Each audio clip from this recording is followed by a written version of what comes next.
Bueno, vamos a hacer una introducción para tratar de entender qué es una familia lógica y luego entender qué significa la interconexión. Imaginemos lo siguiente. Me compro una lamparita una lamparita eléctrica en Estados Unidos. Vengo a la Argentina, me fijo en el portalámparas, uy, es igual, agarro, lo enrosco, prendo la luz, ¿qué pasa? Se quema, ¿Por qué? porque es para 110 volts o 120 en lugar de 220. Exactamente. Entonces, fíjense que lo que en apariencia era compatible, cuando lo quise utilizar, no lo era. ¿Por qué? Porque las especificaciones eran distintas. ¿Qué pasa si yo conecto una compuerta al revés? Hago una pregunta. Lo que voy a decir a continuación, ¿es correcto o no es correcto? Conecto una compuerta NAND a una compuerta NOR. ¿Qué pasa?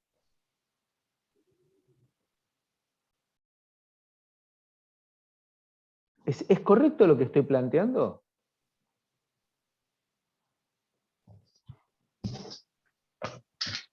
¿O es incompleto lo que estoy diciendo? Equivalente a, tengo una lamparita y la enrosco en un portalámparas. ¿Estoy dando toda la información?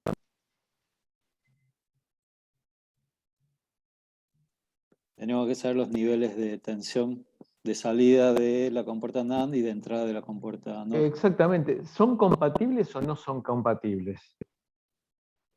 Entonces, fíjense, si yo cada vez que quiero conectar una compuerta a otra compuerta, me tengo que poner a analizar los niveles de tensión de corriente y fijarme en la hoja de datos, la vida es un infierno.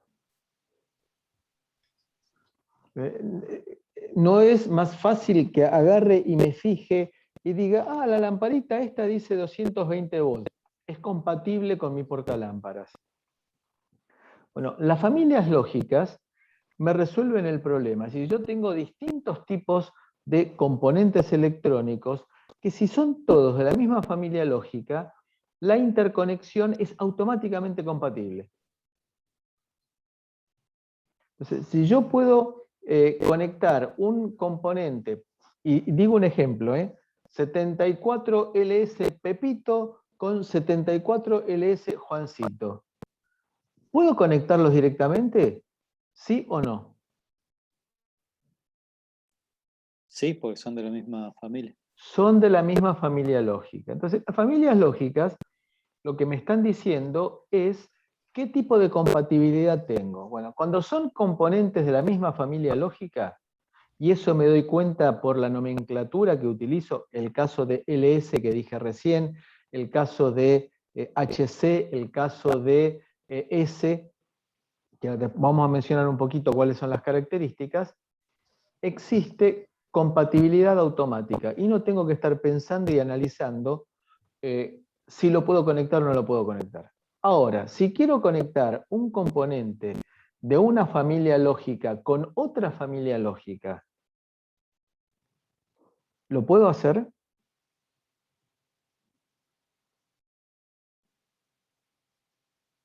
¿Qué les parece a ustedes? Si la Si salida y la están, entrada es compatible, debería poderse. Claro, entonces fíjense, de vuelta, mi planteo fue incompleto, porque no puedo decir a priori si sí o si no, sino tengo que ponerme a analizar cuál es el grado de compatibilidad que tengo entre una familia lógica y otra familia lógica. Entonces nosotros lo que vamos a hacer es arrancar de una familia lógica básica. Si las familias bipolares son familias históricas, ya no existen más, fueron en su momento importantes porque permitieron trabajar a muy alta velocidad. Hoy en día, por el consumo que tienen, hace muchos años que dejaron de ser utilizados. Las familias MOS Perdón, dije mal. Las familias bipolares utilizan transistores bipolares y hay una familia que es la SL, Emitter Coupled Logic, que esa es la que se dejó de utilizar hace muchos años porque consume mucho. El resto de las familias bipolares, TTL, paulatinamente han caído en desuso porque han aparecido componentes de mejores performances, que son derivados de las familias MOS. MOS, recuerden ustedes, de acuerdo con lo que vieron con De Piero, MOS es Metallic Oxide Semiconductor, es una familia de componentes que utilizan transistores MOS y que tienen una gran cantidad de ventajas frente a los bipolares de tipo TTL. TTL significa transistor logic, lógica transistor a transistor, es decir, transistores conectados directamente uno con otro sin ponerle capacitores como haría uno si hace un amplificador lineal que entre etapa y etapa le pone un capacitor de desacople para evitar que la continua de una etapa me afecte a la continua de la otra. Aquí no, aquí de prepo es transistor logic, se conectan directamente. En algunos libros, en algunos artículos van a encontrar, porque eso les encanta a los sajones, poner, al encontrarse con TT, ponen T cuadrado L. Porque, bueno, son costumbres que ellos tienen. Entonces, de las familias bipolares, están las familias TTL de lógica transistor-transistor, esas tienen algún grado de existencia mayoritariamente para reemplazo. Las SL dijimos que no existen hoy en día desde hace muchos años porque el consumo las hace impracticable.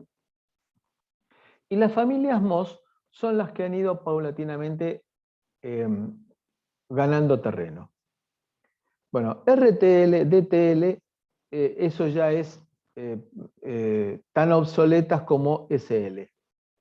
TTL todavía se usa, es decir, la que estamos mencionando, que es la familia 74, que comienza la designación con 74. Entonces, 7400 es una cuádruple NAND de 2 entradas. Lo digo simplemente por memoria porque la he utilizado en buena parte de mi vida. Y lo que hoy en día tenemos nosotros son las familias MOS y en particular CMOS. MOS complementaria porque tiene muy bajo consumo. Estas familias, bueno, la BigMOS es una mezcla de CMOS y TTL que son difíciles de implementar tecnológicamente.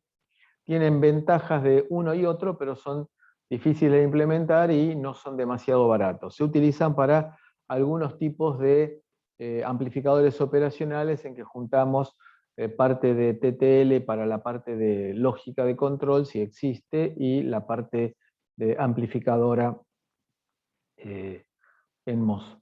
Entonces, arsenuro de galio se utiliza para muy alta velocidad y también para usos bastante específicos. Tenemos como parámetros característicos la tensión de entrada, que tiene que estar, la tensión de salida de una compuerta tiene que ser compatible con la tensión de entrada de la misma familia de otra compuerta. Es decir, todas las compuertas de la misma familia tienen iguales niveles de tensión de entrada y de salida. Y vamos a tratar de entender un poco qué significa eso. Para la salida tenemos tensión de salida, VO de output, H, high, estado lógico alto. Y acá tenemos tensión de entrada, input, H, estado lógico alto. Esto es para salida y para entrada. Lo que está aquí entre paréntesis corresponde a lo que está entre paréntesis. Análogamente, para el nivel de tensión de salida bajo y tensión de entrada bajo, L de low. Tiene que haber compatibilidad entonces entre la tensión de salida en el estado alto de una compuerta con el valor de la tensión de entrada del estado alto de la misma familia de compuertas. Análogamente para el estado bajo. Ahora bien, hasta aquí me van siguiendo. ¿Alguna duda? en esta introducción. Me paran cuando hay, por favor, alguna duda, sin chistar, por favor. Por ahora bien. Bien, entonces, las tensiones no son absolutas en el sentido de 2,4 volt es tensión de salida, 2,5 tensión de entrada, estado lógico bajo, 2,40001 es alto. No, porque las tolerancias que tenemos en la fabricación impiden tener niveles estrictos, sino lo que tenemos son bandas. Entonces, para el estado lógico alto, el 1 lógico, va a ser por encima de un determinado valor hasta la tensión de alimentación. Para el estado lógico bajo, será por debajo de un determinado valor hasta 0. Entonces serán bandas, y lo que tenemos que buscar es que la banda de salida sea compatible con la banda de entrada. El margen de ruido es la separación que existe entre las tensiones de entrada baja y alta, y que significa que el ruido tiene que superar ese nivel para pasar al estado lógico contrario, por problema de ruido. Ustedes saben que el ruido es producido porque arrancó un motor, porque cayó un rayo, porque prendió un tubo fluorescente. Si tengo el estado lógico bajo, que ahora vamos a hablar un poco de valores, si tengo el estado lógico bajo, va a haber una separación entre el estado lógico bajo y el estado lógico alto, de manera que el ruido tendrá que ser superior a ese límite que tenemos, a esa banda que tenemos, para producir un error, es decir, pasar al estado superior. Lo cual significa que en el medio, entre el estado lógico bajo y el estado lógico alto, hay una zona que se llama zona prohibida. Zona prohibida no significa que si aplico una tensión de ese nivel en una entrada se rompe algo, sino zona prohibida en realidad significa zona de incerteza. Si yo aplico un nivel de tensión en ese rango, no sé qué va a pasar en la salida. No sé si va a ser interpretada como un 0 o como un 1. Y ahora vamos a tratar de interpretarlo eso a nivel de dibujos. Entonces, esto sería una compuerta ideal, en la cual tenemos una tensión de transición, en la cual la salida pasa de 0 volt a 1, a VCC. Eso sería la compuerta ideal. En la práctica eso no se da. Y lo que tenemos entonces son niveles, son bandas. Entonces tenemos una zona que corresponde a la banda del 1 y otra zona que corresponde a la banda del 0. La curva de transferencia, entonces, en la práctica es algo así como esto. En esta zona, no sé qué pasa. Si yo estoy en esta zona de tensión de entrada, no sé cómo va a ser interpretada la salida. Con lo cual, voy a tener que estar en las zonas de certeza, en las zonas de seguridad. Entonces, tengo que estar en una zona en la cual tenga la certeza que la tensión de entrada corresponde a una garantía de que voy a estar en la salida en el valor adecuado. Entonces, si estoy en un rango de tensiones de entrada permitido, lo que llamaríamos la banda permitida para el estado lógico bajo, en la salida tendré el estado lógico bajo. Si es, por ejemplo, una compuerta común. Y si estoy por encima del estado lógico alto en la entrada, a la salida estaré en el estado lógico alto. Y acá este gráfico es fundamental. Este gráfico fundamental significa, sobre la izquierda tenemos tensiones de entrada, sobre la derecha tensiones de salida. Estamos diciendo, aquí en la entrada, que entre 0 volt y, acá leamos, tensión de entrada para el estado lógico máxima.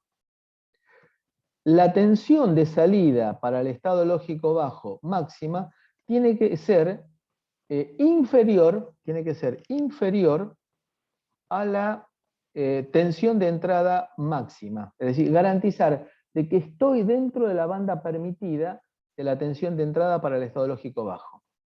Análogamente, para el estado lógico alto, tengo la tensión de entrada para el estado lógico alto mínima, y que entre ese valor y BCC tendré la entrada del estado lógico alto.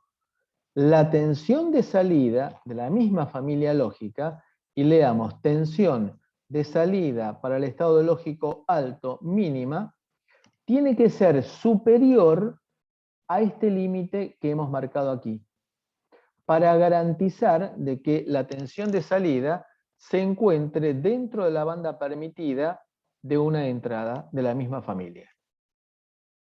Y acá me aparece el nivel de ruido. VNM significa tensión noise margin, margen de ruido para el estado lógico alto. Y acá tenemos la tensión de noise margin, margen de ruido para el estado lógico bajo. ¿Y cuál es? Es la diferencia entre la tensión de salida para el estado lógico bajo máxima y la tensión de entrada para el estado lógico bajo máxima. Es decir, que esta diferencia significa el mayor nivel de ruido que puedo llegar a aceptar, el mayor nivel de ruido que puedo llegar a aceptar sin que entre en esta zona que está acá. Esta zona que está acá es zona de incerteza, que en alguna bibliografía la van a encontrar como zona prohibida. Entonces, en esta zona de incerteza significa de que no sé qué va a pasar.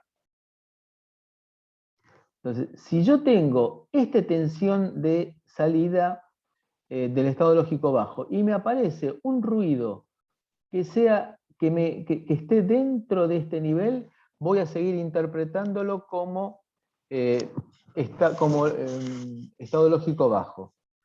Y análogamente para el estado lógico alto, la diferencia entre este nivel de salida y este nivel de entrada corresponde al margen de ruido, que no tienen por qué ser iguales. En muchos casos son iguales, pero no tienen por qué ser iguales. ¿Queda claro este gráfico que es fundamental? Sí, perfecto. Sí.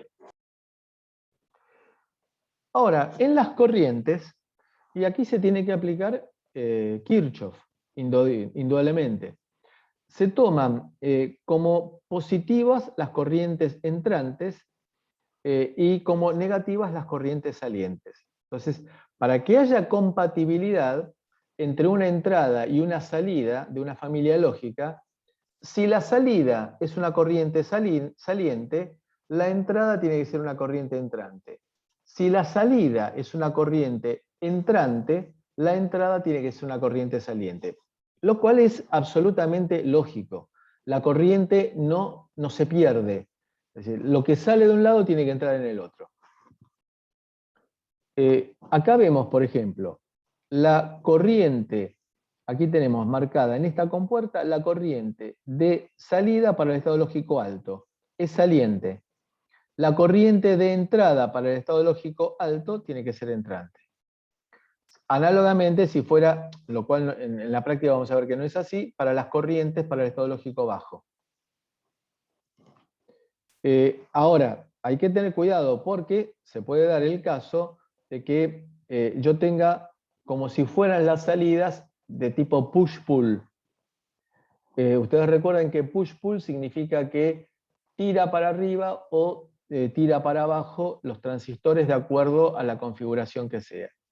Entonces, para el caso de la tensión de salida para el estado lógico alto, en realidad todo ocurre como si yo tengo un resistor que me drena corriente de la fuente de alimentación, es decir, que es corriente saliente, y en la entrada tengo también drenaje hacia tierra, es decir, que circuito perfecto.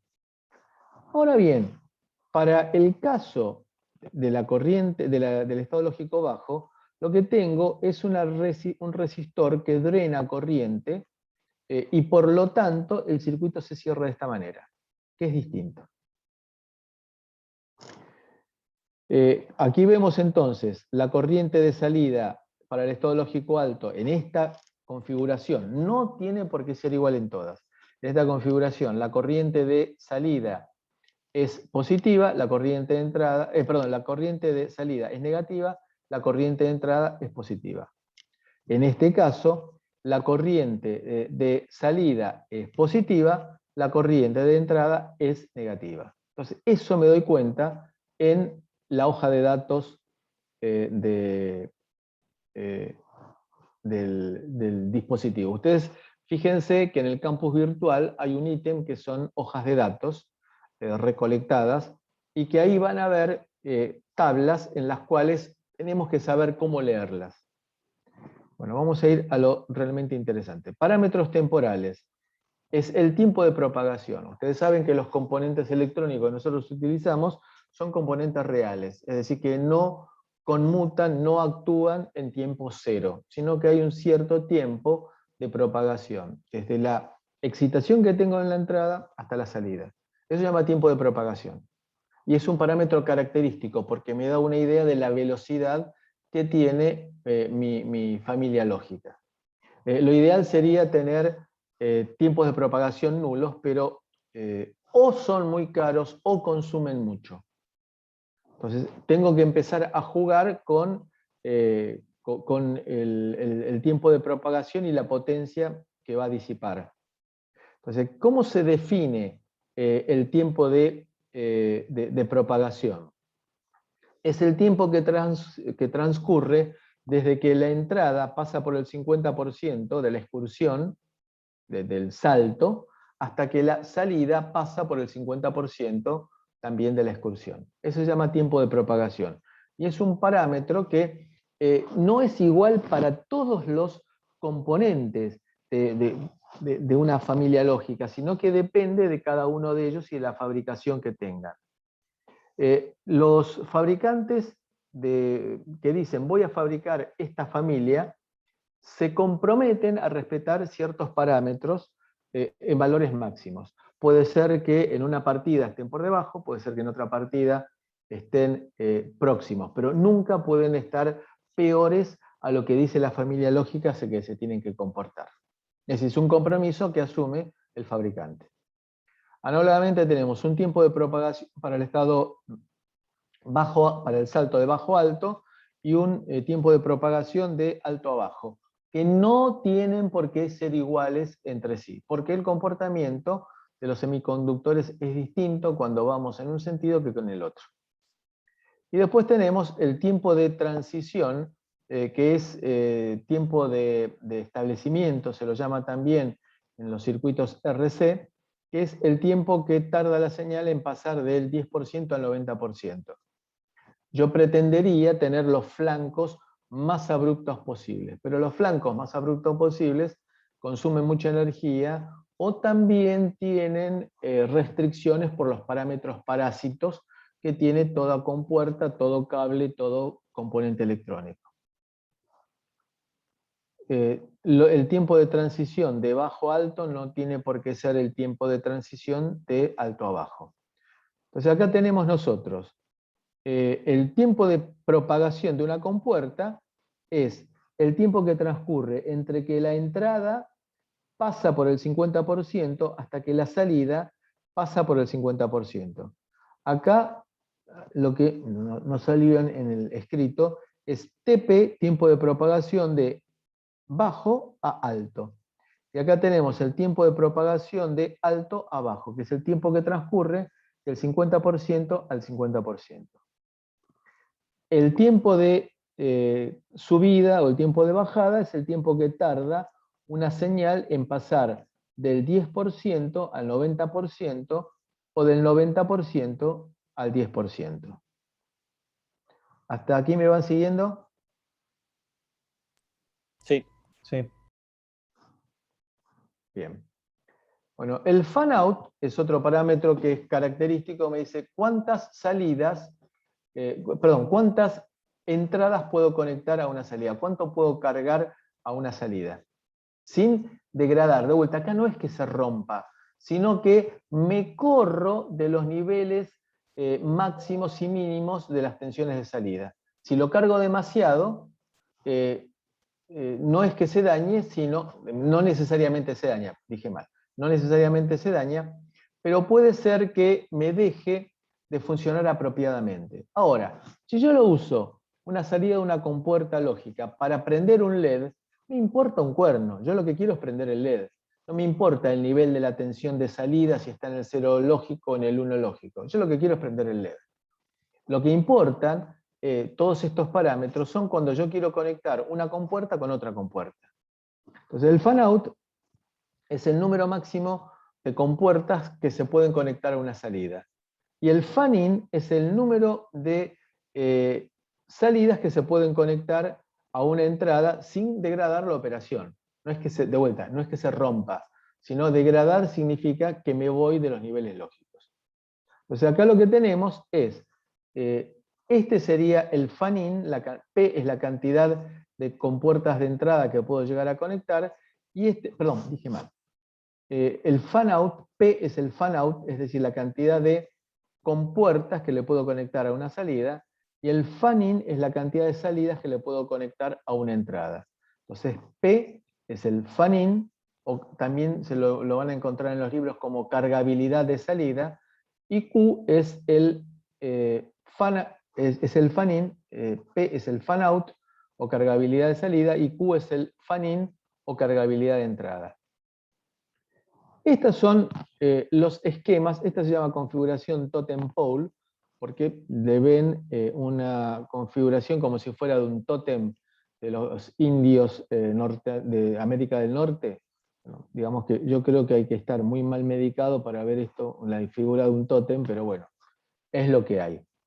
Entonces, bueno, esta es una configuración típica. En el video está bastante, está bastante bien explicado. Lo que quiere significar es que este transistor se satura, Q4 se satura, Q3 nunca se puede saturar porque tiene una carga en el emisor, y ustedes saben que cuando tengo una carga en el emisor no se puede saturar. Y esto me permite, esta es una compuerta que se llama multiemisor, un transistor multiemisor, que equivale a tener un montón de transistores en paralelo que comparten la misma base y el mismo colector, pero distintos emisores. Esto se puede implementar bastante fácil. Entonces tenemos esta salida que se llama totem pole o poste totémico, y esta entrada que es la que corresponde a un transistor multiemisor. Y esta configuración, con esta entrada multiemisor y esta salida, es la configuración típica de una compuerta NAND, y esto es muy fácil de hacer, y por ese motivo es que decimos nosotros que en las familias bipolares de tipo TTL es mucho más frecuente encontrar compuertas de tipo NAND que cualquier otro tipo de compuerta. ¿Alguna pregunta? ¿Me van siguiendo? Piénsenlo que esto es aclaratorio de los otros videos que están. Bien, ok. Bueno, y el otro tema es la potencia media consumida, la potencia que disipa. Si yo me paso de potencia, le voy a tener que colocar un disipador, como si fuera un transistor de potencia. Entonces, lo que yo trato de consumir la menor cantidad de energía posible, porque probablemente hoy en día es muy frecuente de que mi equipo vaya montado en una terminal móvil alimentada por baterías. Este es el inversor TTL, en el cual tenemos la salida en poste totémico o totem pole. Este es el que se encarga de excitar en forma complementaria los dos transistores de salida, y este es el transistor de entrada. Entonces, cuando la entrada está a tierra, este transistor conduce. Al estar conduciendo, se satura, este transistor está en corte, y este transistor está en corte, es decir, que este otro también está cortado. ¿Por qué al estar en corte, este está cortado? porque no hay circulación de corriente al estar cortado, y por lo tanto la tensión base-emisor es 0 y está cortado. Entonces lo único que sucede es que hay una corriente que viene por aquí, y por lo tanto, en esta configuración de inversor, si tengo un 0 en la entrada, voy a tener un 1 en la salida, pero con una corriente que puedo entregar que es una porquería, que es muy pequeña, porque no es una corriente activa, no está producida por un transistor, sino por un drenaje que viene por este lado, muy pequeña corriente. Entonces, bueno, esto es histórico, y acá tenemos la NAND TTL, lo que decíamos de tener el transistor multiemisor que equivale a varios transistores que están en paralelo compartiendo base y colector. Y al tener varios transistores en paralelo, basta que uno solo de ellos esté a tierra para que la salida esté en 1. Por lo tanto, esta es una configuración NAND. Y aquí viene la parte del análisis, y esto en base a lo que dijimos recién, basta con leer el estado en el cual se encuentran cada uno de los transistores para tratar de entender el funcionamiento. Tenemos una opción nueva que apareció, que es el tri-state, que es hacer que los dos transistores de salida, es decir, estos dos transistores de salida, estén simultáneamente abiertos. Es decir, que este punto, que era la unión de esos dos transistores, esté en alta impedancia, esté abierto. Y eso sirve para lo que hoy en día son nuestras computadoras y nuestros teléfonos. Es decir, poder conectar memorias, entre comillas, en paralelo, pero que la salida de una no interfiera con la otra, porque una de ellas va a estar, las que están en paralelo, va a estar activa y todas las demás van a estar en alta impedancia, para evitar de que haya circulaciones de corriente de una memoria a otra memoria y que se dañen. Entonces, eso es lo que apareció con el tri-state. Es decir, el tri-state tiene una entrada de habilitación que lo que hace es comportarse como un interruptor que se abre. Entonces, si está cerrado el interruptor, trabaja normalmente la compuerta. Si está abierto, es el estado de alta impedancia. Y acá tenemos la aparición de la tabla de verdad. Si la habilitación B, que está aquí, está en 0, es como si estuviera abierta esta salida y por lo tanto está en alta impedancia. Puedo conectarle cosas en paralelo. Si ahora la entrada de habilitación B está en 1, opera normalmente como una compuerta. Esto fue una cosa que apareció bastante después que las familias lógicas. Y notablemente nos facilitó la aparición de las computadoras. Podemos tener que la habilitación sea con un 1 o sea con un 0. Recuerden ustedes que este botoncito significa activa baja. La lógica de 3 estados corresponde, bueno, estos diodos que ustedes ven acá son diodos de protección para evitar que aparezca una tensión. Entonces aquí lo que tenemos en la aparición del tercer estado es agregarle al transistor multiemisor uno más que corresponde a la entrada de habilitación. Y esto lo que hace es manejar directamente la salida del transistor Q2 para hacer que Q3 y Q4 estén simultáneamente cortados. Con lo cual, la salida Z está en el estado de alta impedancia.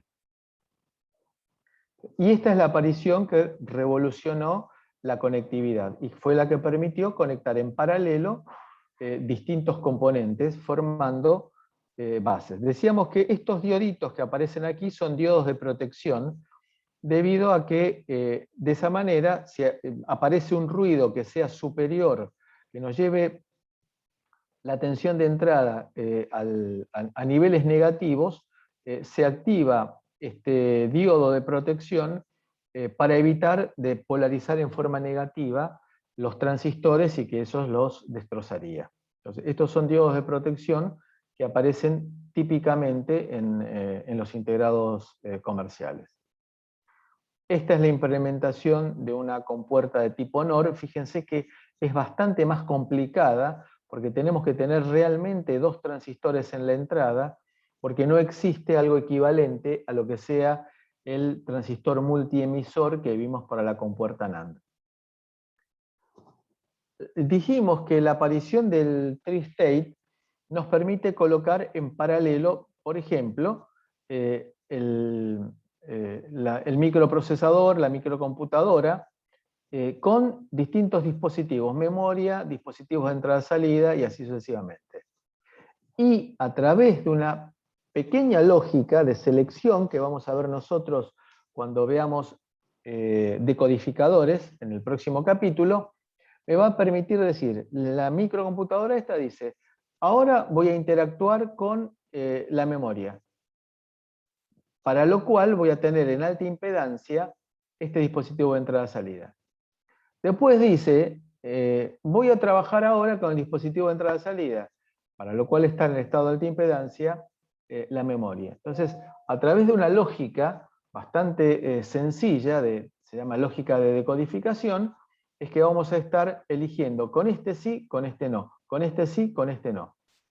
Y todo se debe al hecho de poder conectarlos en paralelo, pero con una lógica de selección que me permita operar con uno o con otro dispositivo. Y de esta manera entonces conecto en cascada una buena cantidad. Fíjense que no hay un solo capacitor aquí. Por eso se lo llama lógica transistor-transistor, porque un transistor de salida va conectado a un transistor de entrada. Acá como comentario es que no pueden quedar entradas en el aire, sino que tengo que ponerlas o a tierra o a VCC o buscar alguna forma, porque de vuelta el ruido se induce muy fácilmente en una compuerta que tenga entradas al aire. ¿Cómo leer una hoja de datos? Bueno, nosotros vamos a trabajar con la familia 7400, típicamente, en el cual la tensión de alimentación, empecemos, va de 4,75 a 5,25 voltios. Mientras que en la familia 5400, que es de aplicaciones industriales o militares en alguna época, tiene un rango de tensión de alimentación más amplio. Después el resto es igual.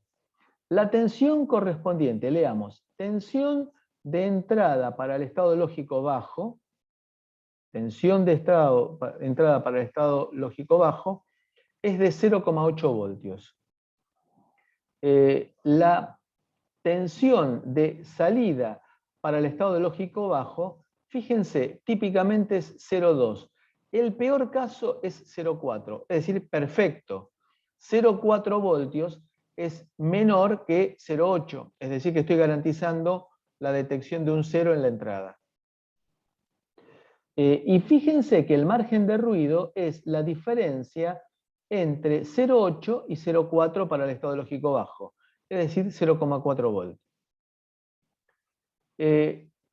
La tensión de entrada para el estado lógico alto es 2 voltios. La tensión de salida para el estado lógico alto es 2,4 voltios. Perfecto. La tensión de entrada para el estado lógico alto es mayor que la tensión de salida para el estado lógico alto es mayor que la tensión de entrada para el estado lógico alto. Y acá también, y de casualidad, es que el margen de ruido, es decir, la diferencia, es de 0,4 voltios. Aquí tenemos valor típico, valor mínimo, es decir, el caso más desfavorable. Y acá vemos para las corrientes. La corriente de salida para el estado lógico alto es de menos 0,4 mA, es decir, 400 microamperes. Habíamos dicho que era una porquería porque era la corriente que nos dejaba drenar un resistor. Y el signo negativo nos dice que es saliente.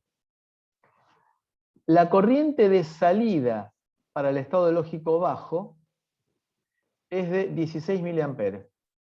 Fíjense ustedes que que eso es razonable porque dijimos que para el estado lógico bajo se saturaba un transistor en la salida.